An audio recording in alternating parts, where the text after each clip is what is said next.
Yeah. So, we are on the chapter Beyond the Modes of Nature. I'll make a small resume of the previous chapter, The Determinism of Nature. Good morning, Seema. Good morning, Dada. Good morning, everybody. Good morning. So, in the previous chapter, The Determinism of Nature, it is definitely a fact that in the lower level 1 of the planes of existence, where matter, life and mind are all there together, three of them, this is level 1. And in that level, there is no freedom. Okay? There is no freedom, that is sure. Because the soul is completely subject to nature. And what is nature? Sattva, Rajas, Tamas of the body, life and mind. And the soul, when it escapes from the prison house of body, mind, life, because right now all of us think that we are the body, mind, life. We are not even aware of our soul. But if the soul can manage to somehow, with different techniques or also with the past life experiences, it can come out of the body, mind, life. It goes to the level 2 of the spiritual planes of consciousness and it becomes free. So, to say that there is no freedom at all in body, mind, life is half-truths, Ranga says.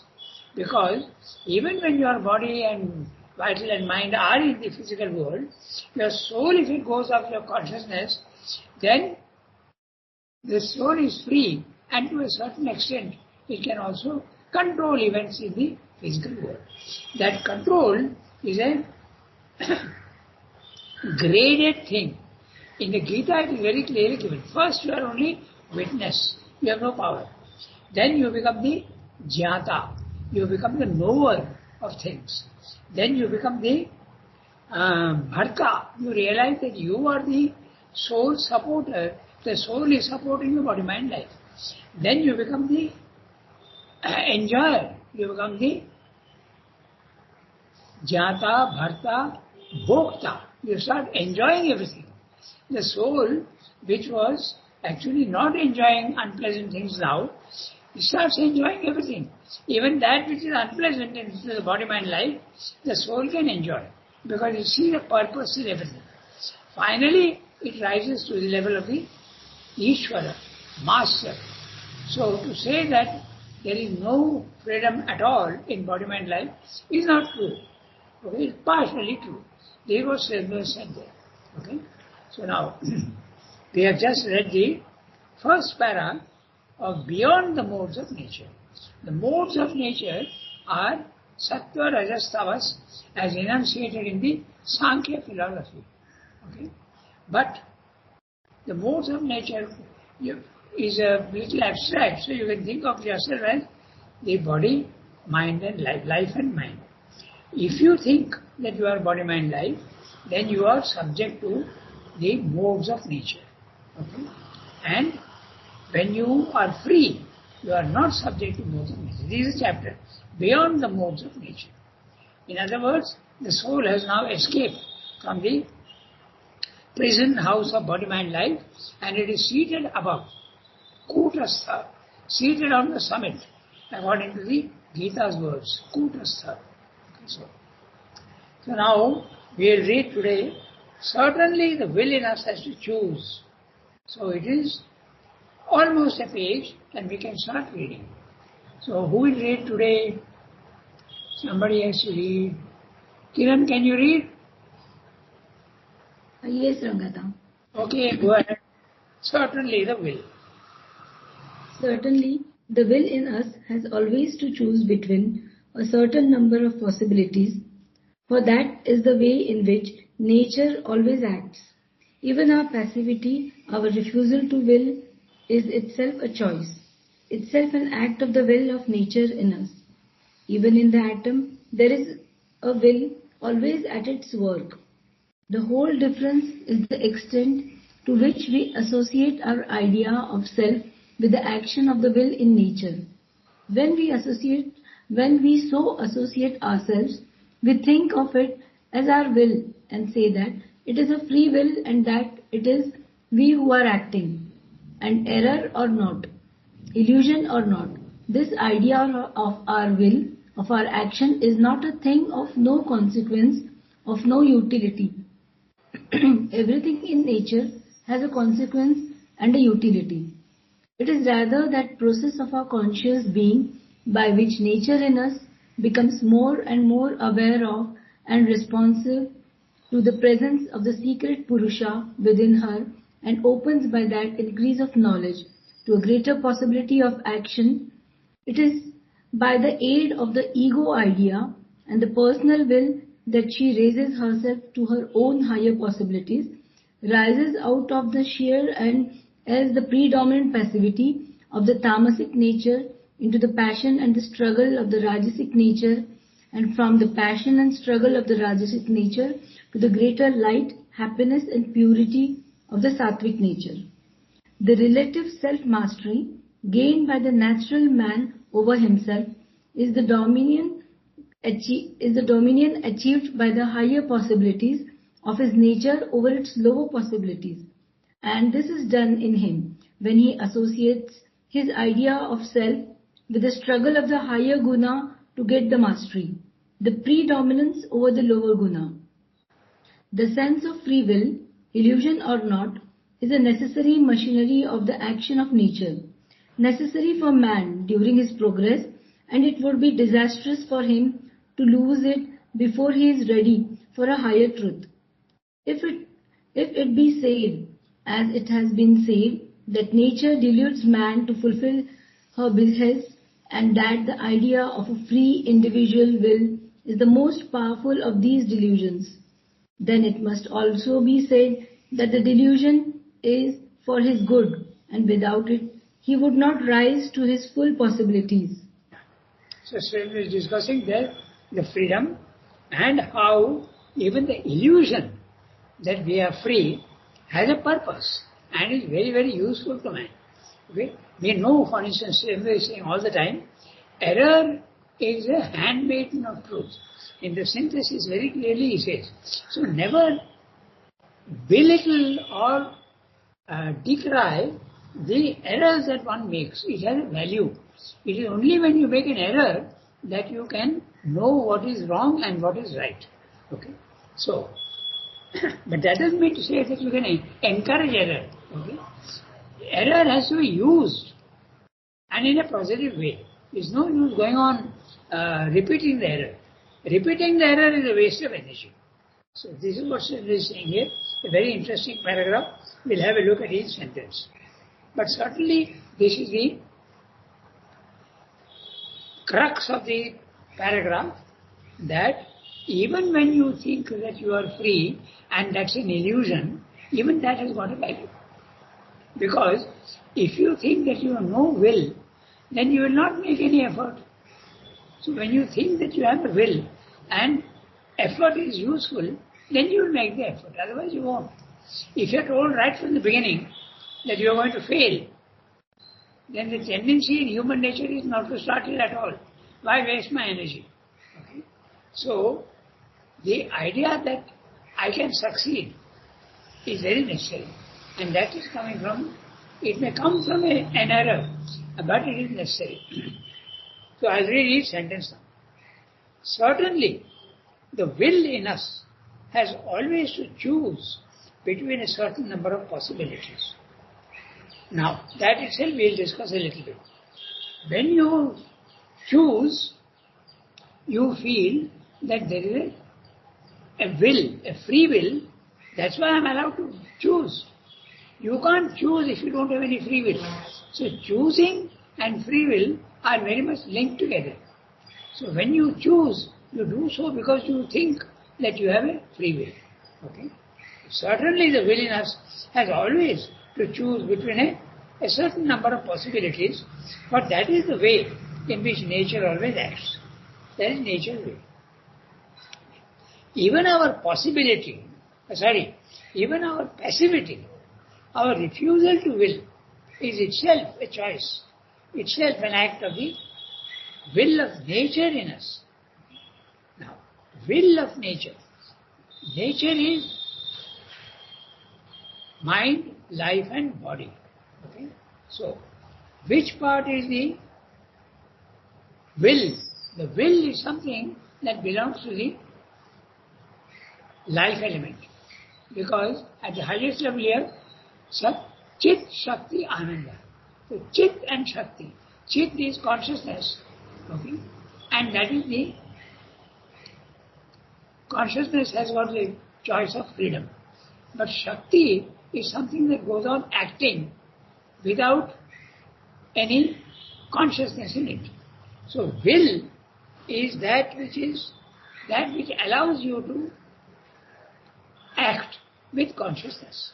Okay?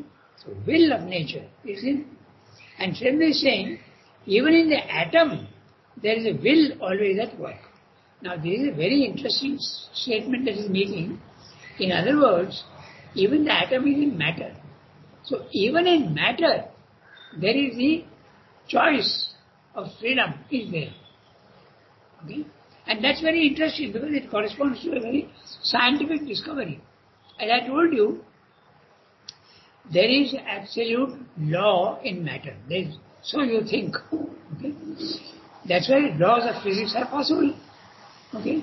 You can very clearly forecast the sunrise of tomorrow. You can easily forecast the eclipse 100 years from now because there is rigidity of law.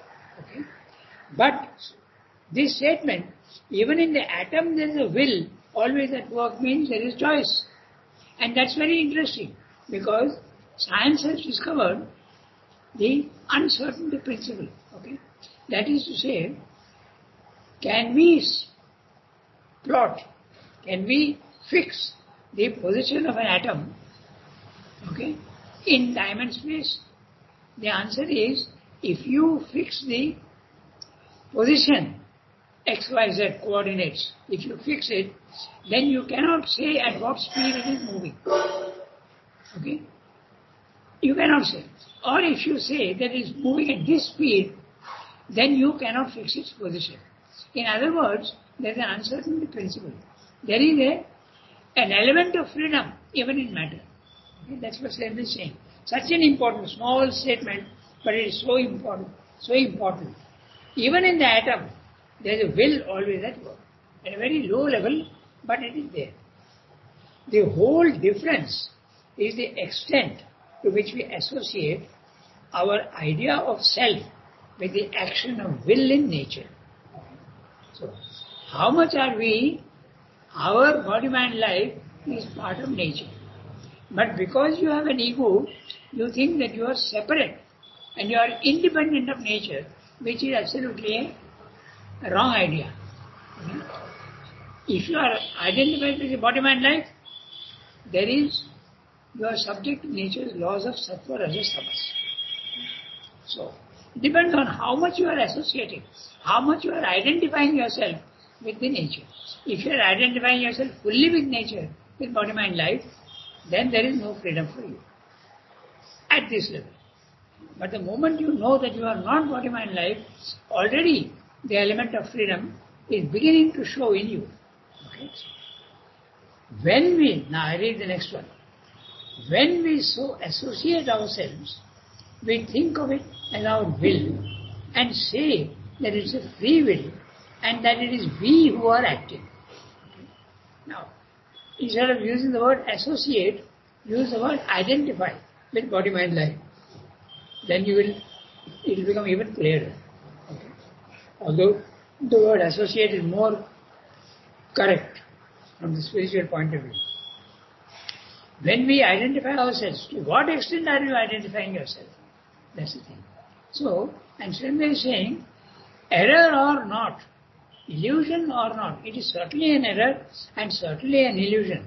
But even if it is an error and an illusion, this idea of our will, of our action, is not a thing of no consequence, of no utility. It has certainly got a consequence and it has certainly got a usefulness. Okay? The idea that I am free may be wrong, but it has got its own usefulness.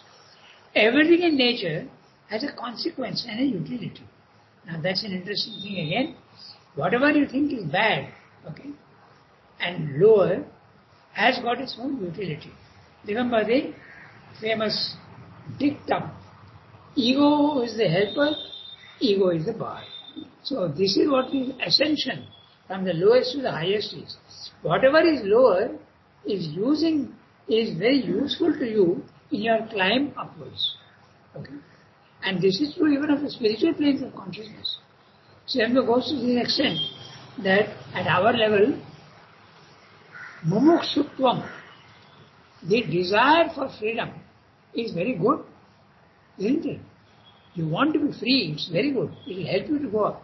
But once you have gone up, even the desire for freedom has to disappear. No desire at all. You give yourself entirely into the hands of the divine. Remember the famous quote from the Gita? Sarva dharman parityajya. Give up all laws, all dharmas, and depend on me alone. That is total freedom. So, you come to the very contradictory but absolute truth of when you are free in your nature, you think you are free in your nature, you are actually a slave to nature. And when you are a slave to God, okay, you obey Him. That is true freedom. Isn't that interesting? Okay. But when you think you are free, you are actually not free. And when you are completely give up your idea of freedom and say to the Lord, I will do what you want me to do. In other words, you are a total slave to God. Then you are really free. So this is very interesting. But this is what is being said. So at every level, the lower is not to be decried. It is not to be rejected with contempt like the ascetics do. It has to be used as a stepping stone. Think of the ladder and think of the staircase. The stair below is actually helping you to go to the stair above. So every error is actually a goad. It's an encouragement for you to go up. That's what I'm listening. Everything in nature, I'm reading the next phrase. Everything in nature has a consequence and a utility.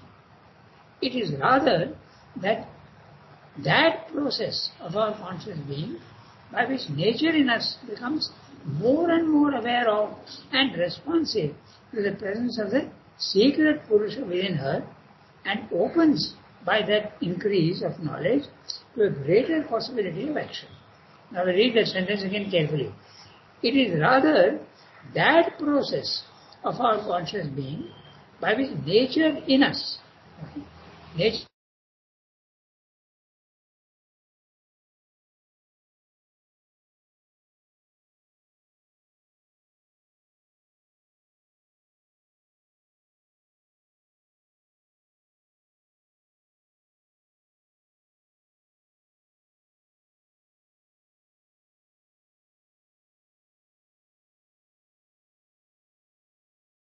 argument. So, what is that reality? It is the divine presence in nature. Okay? That is what the whole philosophy based on that. Pantheism. They feel that the divine is nature itself. In nature you see the divine. Okay? So that's very important. So that nature in universal, the divine in universal nature is cosmic. The divine in the individual is the psychic being, the Purusha. Okay? Secret Purusha within her and opens by that increase of knowledge to a greater possibility of action. In other words, when you are identified with your bottom line life, your action you are doing, even with a wrong idea of will, but you are doing. But when you go to the spiritual planes of consciousness, then the possibility of purer action, because you are now obeying not nature, but the soul. That possibility increases. And that possibility becomes a reality at the third level. At the second level, in the beginning you are only, as I said, a witness. Then slowly as you keep climbing from higher mind to element mind to intuitive mind to over mind, the power to act in the physical world in the right way increases. But it reaches its acme, it reaches its summit in the supermind. In the supermind, your action in the physical world will be flawless. It will be without error. Okay? I read the next para. No, not para, the phrase. It is by the aid of the ego idea and the personal will that she raises herself to her own higher possibilities. Who is the she? Nature. So it is by the idea of ego, it is by the aid of the ego idea and the personal will that she raises herself to her own higher possibilities. So it's like the scaffolding of a building. Okay? It's a springboard. You are springing from a wrong idea and it helps you to go up. So that is what it means. Rises out of the sheer or else predominant passivity of the tamasic nature into the passion and struggle of rajasic nature, and from the passion and struggle of the rajasic nature to the greater light, happiness and purity of the sattvic nature. The nature is jumping from matter, which is tamas, to rajas, which is the opposite of tamas. Tamas is no action, passivity, and life is the opposite. Okay? Life, rajas is the action, movement, no static condition. It is dynamic. And from there, it goes to the mind, which is the sattvic nature. Understanding where only action was possible, but now you combine action with knowledge. That's his sattvic nature. So, predominant passive and tamasic nature into the passion and struggle with rajasic nature, and from the passion and struggle of the rajasic nature to the greater light, happiness and purity of the sattvic nature. The relative self-mastery gained by the natural man over himself is the dominion achieved by the higher possibilities of his nature over its lower possibilities. So when you start becoming more mental, then higher possibilities come in compared to the lower possibilities of the vital and body. And this is done in him when he associates his idea of self with the struggle of the higher guna. Which is the higher guna? Sattva. Okay? To get the mastery, the predominance over the lower guna. Which is the lower guna? Rajas. And even lower than that is the tamas. So the moment you start becoming more mental, the tendency to control the vital increases. It may be not very effective. In fact, the mind cannot really control. But the idea that I can control my lower nature is beginning to come when you become more mental. The sense of free will, illusion or not, is a necessary machinery of the action of nature. Necessary for man during his progress, and it would be disastrous for him to lose it before he is ready for a higher truth. In other words, when you are in the ignorance, even the wrong idea is useful to you. But if you get the idea that I am totally dependent on nature, I am a slave to nature, then you won't get the will to go up. So that wrong idea of the will, free will, is very necessary for you to go up. You are leaning on an error, but you are leaning to go up. Springboard. It's a springboard. Necessary for man during his progress. And this sentence, it would be disastrous for him to lose it before he is ready for a higher truth. Disastrous because if you don't know that you can progress, if you have a wrong idea that I have no free will at all, okay, it is true, but it is premature truth. You will not make any effort. Okay, that's why it is so necessary. See how truth and falsehood is mixed in the lower nature. Everything is mixed. That's why there are the dualities. To everything in the physical world, there is an opposite and equal truth. Okay? There are the dualities. So, it would be disastrous to lose that wrong idea. Even that would be a disaster.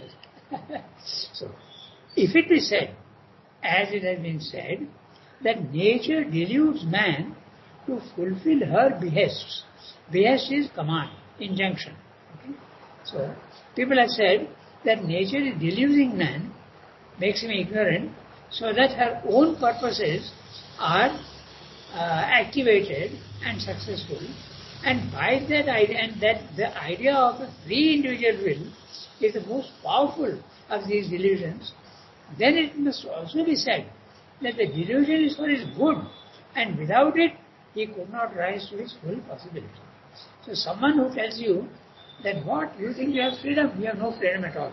Okay? If you say that, then you are making a big mistake, because a mistake about something which is true, because you will not allow that man to make an effort. If you know the result from before, there is definitely a tendency in human nature to give it up as a waste of time. Someone tells you that you are trying to do this but you will not be able to succeed. Then you say, okay, let me put my effort somewhere else. Why should I waste my time? Okay? So this is the interesting part. Ego was the helper. Ego becomes the bar when you want to go. Okay? Now we can read the next one. But it is not sheer delusion. It's only an error of standpoint.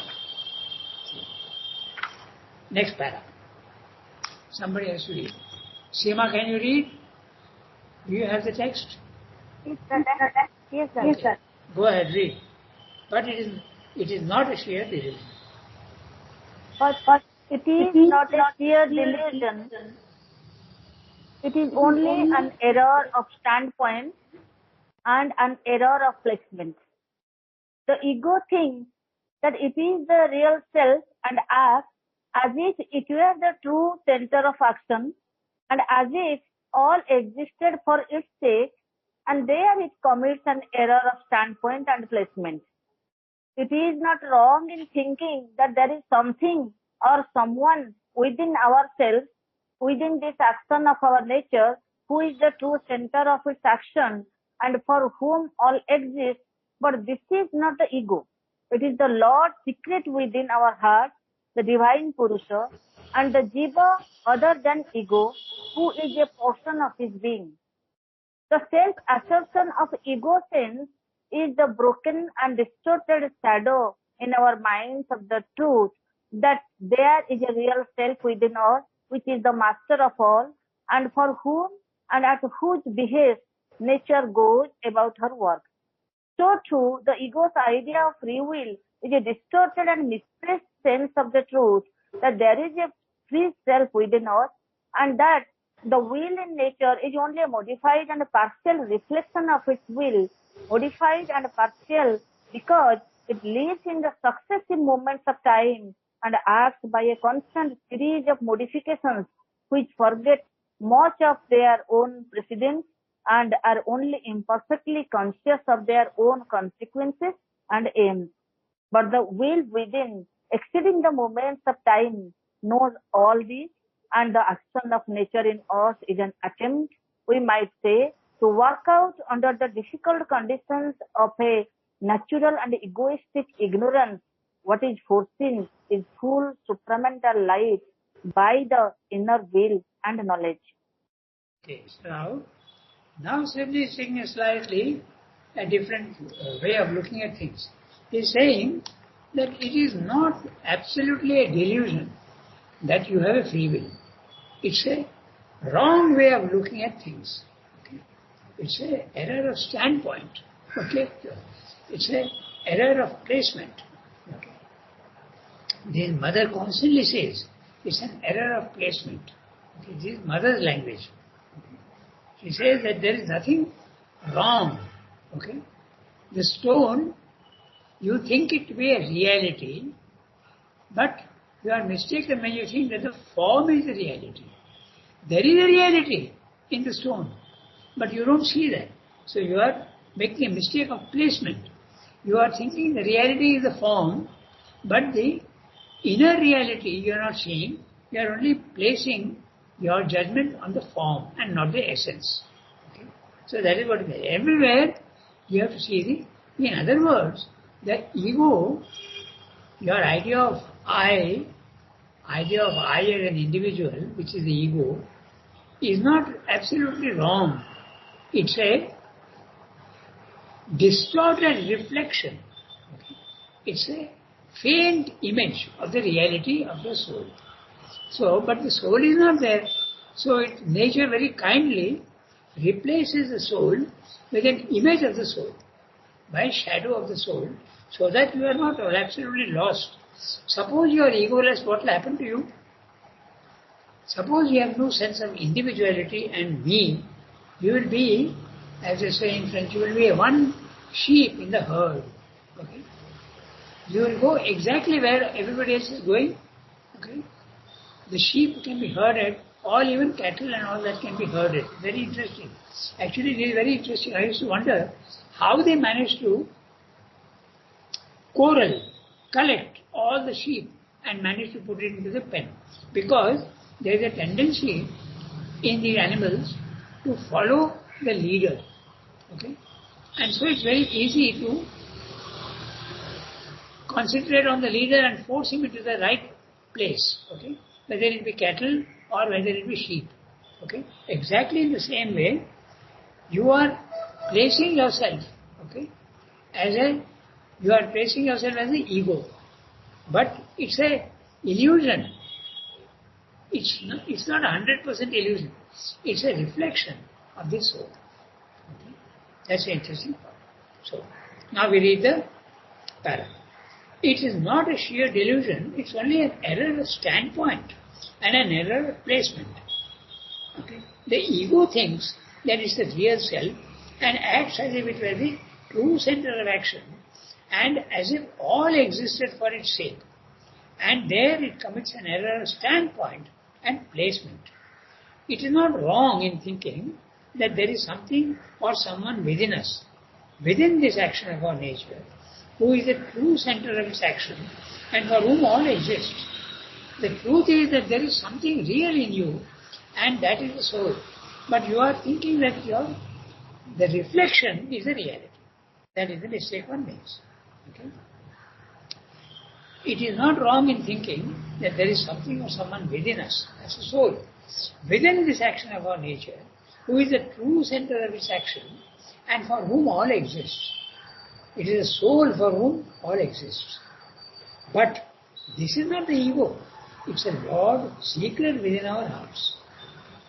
The Lord is secret within our hearts. The divine Purusha, or the Jiva, other than the ego. The divine Purusha is obviously our psychic being, and the Jiva. The Jiva is the individual soul. The individual soul, not the body, mind, life. The individual soul, Jiva. Other than ego, who is a portion of the being. Ranga, Yes. this Jiva is a psychic being? No. No, Jiva is not a psychic being. It's an individual. These are all very subtle things. At the lower level, the Jiva can also be considered the body, mind, life, because it's an idea of individuality. The individuality is really the soul, but it's also the self. So, you are asking a very interesting question, because the Jiva is the individual soul, but that soul can also become the subject to body, mind, life. So at our level, the Jiva is the body, mind, life, which is not a correct idea. Naturally, the Jiva is normally defined as an individual being. An individual being, because your body, mind, life also is part of you. Okay? So what is the difference between psychic being and the Jiva? The psychic being is a pure divine element in you. Okay? But the Jiva can include the body, mind, life also. The being, from the highest level to the lowest level, is an individual. You have an individual body, mind, life also. So individuality,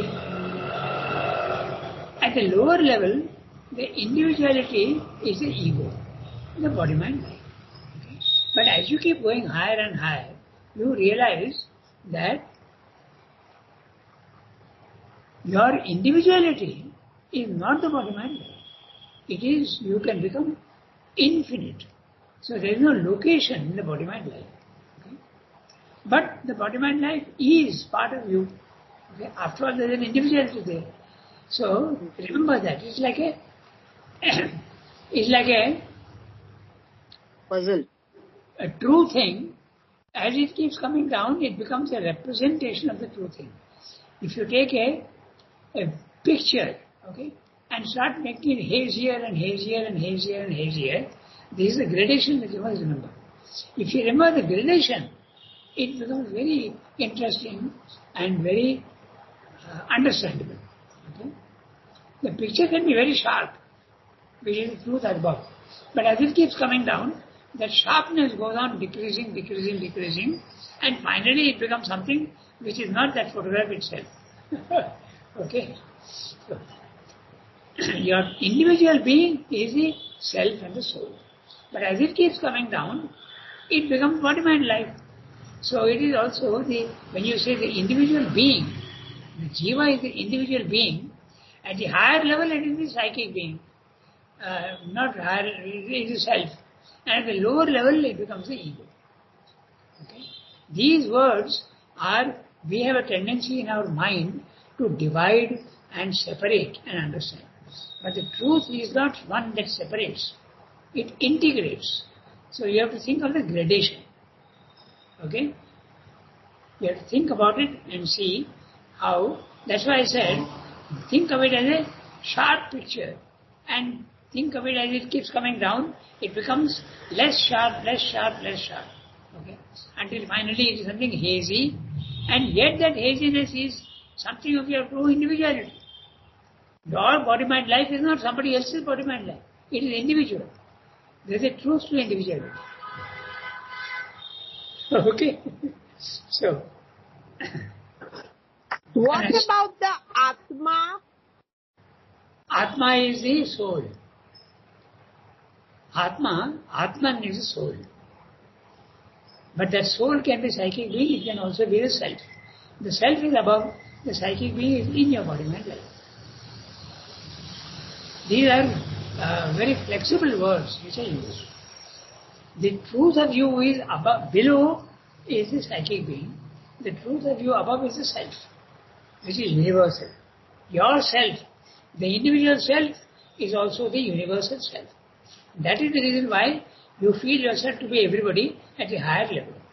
At the lower level, you feel yourself to be separate from everybody else. Okay? So, now I go to the next sentence. Okay. So, Pallavi asked an interesting question.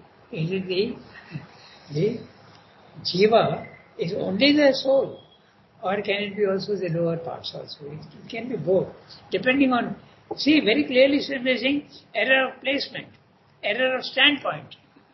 So if you are at the standpoint of the spiritual planes, the jiva is the individual self. Individual yet universal.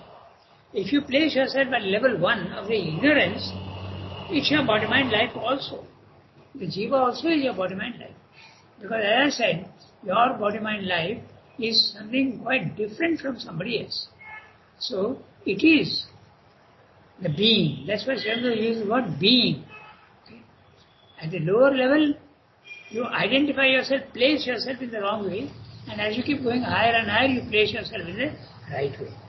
Okay? So, I go to the next sentence.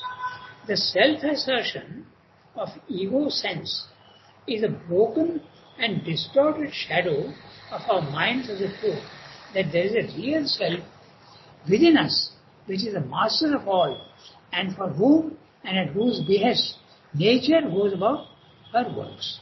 So, this is exactly what I said. Broken and distorted. So, if they're using the words, I use the word sharpness. Okay? The sharpness of the truth above starts becoming less and less sharp. So, if they're using the words broken and distorted. Okay? When I say less sharp, the broken idea is not coming in, but the broken also is coming. Because at the higher level there is one, and at the lower level there is a many. So there is a break and a distortion both. Okay? Our minds is the truth, that there is a real self within us, which is the master of God, and for whom and whose behest nature goes about doing her work. So nature is obeying the divine within her. Okay. But at a lower level, it becomes mechanical. So too, the ego's idea of free will is a distorted and misplaced sense of the truth that there is a free self within us, and that the will in nature is only a modified and partial reflection of its will, modified and partial because it lives in the successive moments of time and acts by constant series of modifications which forget much of their own precedents and are only imperfectly conscious of their own consequences and aims. Okay? So, you don't remember who you were in your past life. Okay? You remember only successive moments of time. Okay? So, at a lower level, you do not remember anything except your present life. And even present life, you know so little. Beyond 20 years, you may not even remember certain things. When you are 3-year-old or 4-year-old, you will not remember what you were. So memory is not there at all, so you are ignorant even of your physical existence. You are ignorant. Okay. So the ego has certainly a role to play. That's what it means. Okay. By constant modifications, forget much of their precedents. What is meant by much of their precedents? Whatever I have done in the past, okay, is affecting me. When you meet a misfortune, you think, oh my God, my fate is horrible. But you don't realize that your misfortune is because something you have done in the past. You don't remember that. You have forgotten your precedent modifications. You do something wrong without knowing that it is wrong, but it's got consequences. That consequence is the misfortune that you experience, or it can be fortune also. Okay? You may think, oh, I'm so lucky, this fortune has come, the good fortune has come to me. But actually it's a result of something that you've done in the past. But you don't remember that. Okay? That's what Sri is meaning by lives in the successive moments of time and acts by a constant series of modifications. There are modification of the mind, modification of vital, and modification of the body, obviously. You are growing. Okay? Every instant is a modification of all the three, body, mind, and which forget much of their own precedents. What you have done in the past, you have forgotten. But the more aware you are, okay, I remember one very interesting case here in Ashram who had Brahmic consciousness. And when he was about to die, okay, he had blood cancer. Okay. A very close friend of mine. He had blood cancer. And he said very clearly, this is the result of all my past deeds, wrong deeds. He was fully conscious. But mostly we are not conscious. We think it's a misfortune. Oh my God, why did this happen to me? Actually it's happening to you because you yourself have done something in the past. Okay? And this applies not only to misfortune, but also to fortune. Every action that you do in the past has got a reaction and a consequence. There is a chain of karma, but we don't see that. But as you keep going higher and higher in consciousness, you can see that it's got consequences. Only imperfectly conscious of their own consequences and aims. But the will within, exceeding the moments of time. Now what does that mean? The will within, exceeding the moments of time, you are in the self and you are outside time and space. That is what is meant by immutable consciousness. Immutable consciousness means no change. And when there can be no change, if you are in time, change is essential. But when you are outside time, there is no movement at all. Okay? So that is what is meant by what's everything, exceeding the moments of time. See, you have to understand some of those words very clearly. Okay? That's why I put so much of attention on the words. Because words are representative of truths. We must see the truths behind the words. Okay? But the will within means here the self, the will of the self. exceeding the movements of time, you are in the self, outside time and space. Knows all these things. And the action of nature in us is an attempt, we might say, to work out under the difficult conditions of a natural and egoistic ignorance what is foreseen in full supramental light by inner will and mind. So, difficult conditions, level 1. Okay. This, standing outside time, level 2. Okay. So you are in the spiritual planes of consciousness. So, oh my God, we have already crossed 6 minutes of our time. So anyway, I hope there was some clarity. You must remember that gradations are very important. Okay, that's it. Okay, we stop here today. The more